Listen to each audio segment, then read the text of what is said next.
আসসালামু আলাইকুম। আমরা আজকে আসছি কচু শাক তুলতে। আমরা যারা শহরে থাকি আসলে এসব আমাদের খাওয়া হয় না।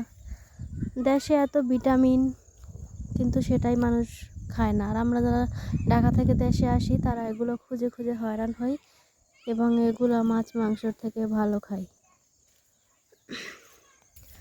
আমরা মাঝে মাঝে ভাবি যে গ্রামের মানুষ এত পরিশ্রমী কী করে হয়, এত ভালো কী করে থাকে। তার মেইন কারণ হলো এই যে দেখুন এগুলো।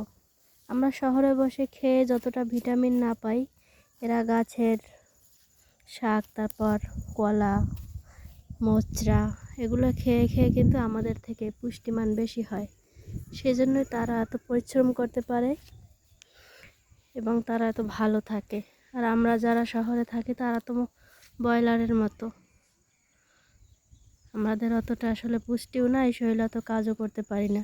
কিন্তু গ্রামের মানুষ তা না, এসব খেয়েই তারা হয়তো ভালো আছে। প্রচুর ভিটামিন এসবে, যেগুলো আমরা অনেকে বুঝি না, এবং যারা বুঝে তারা হয়তো পায় না খাওয়ার জন্য।